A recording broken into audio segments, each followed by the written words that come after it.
Monsieur le Président, honorable membre du jury, charmant auditoire, je voudrais que nous parlions de vision pour l'Afrique, notre belle. Mais avant de commencer, permettez une petite expérience. Regardez derrière vous. Oui, regardez. En réalité, je ne voulais pas vous faire regarder derrière vos épaules, mais dans votre histoire. Parce qu'un peuple qui ignore son passé marche dans le présent, les yeux fermés vers l'avenir. Et l'Afrique, ma belle Afrique, l'Afrique n'est pas seulement un continent. L'Afrique, c'est un commencement. Parce que c'est ici que l'humanité a ouvert les yeux. C'est ici que les premières civilisations ont élevé des pyramides quand d'autres peuples n'élevaient que des questions. Les mathématiques murmuraient sur les rives du Nil et même les étoiles parlaient déjà à nos pères africains. Oui, c'est beau. Mais avant que le monde ne se découvre, l'Afrique, elle, la nôtre, s'était déjà révélée. Mais aujourd'hui, regardez notre réalité. Le continent le plus riche abrite les peuples les plus pauvres et notre sol le plus fertile porte les rêves les plus fragiles.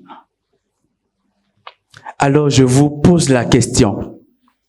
Comment sommes-nous passés de berceau de l'humanité à passion de l'humanité?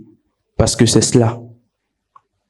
Alors certains disent, c'est la colonisation, d'autres encore, c'est l'esclavage. Oui, l'histoire t'a blessé, l'histoire nous a blessés, mais une blessure n'est pas une condamnation. Parce qu'il y a une différence entre expliquer un retard et justifier une stagnation.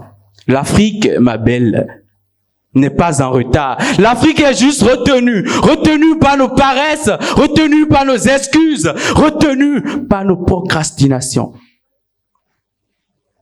Vous voyez, les autres peuples n'ont pas réussi parce qu'ils sont de couleur. Ils ont réussi parce qu'ils se sont mis au travail, car le succès n'est pas une question de couleur, mais de valeur. Le succès n'est pas une question de race, mais de grâce et d'audace. Alors, belle Afrique, lève-toi à quoi qu'on te dise et rappelle-toi qui tu es.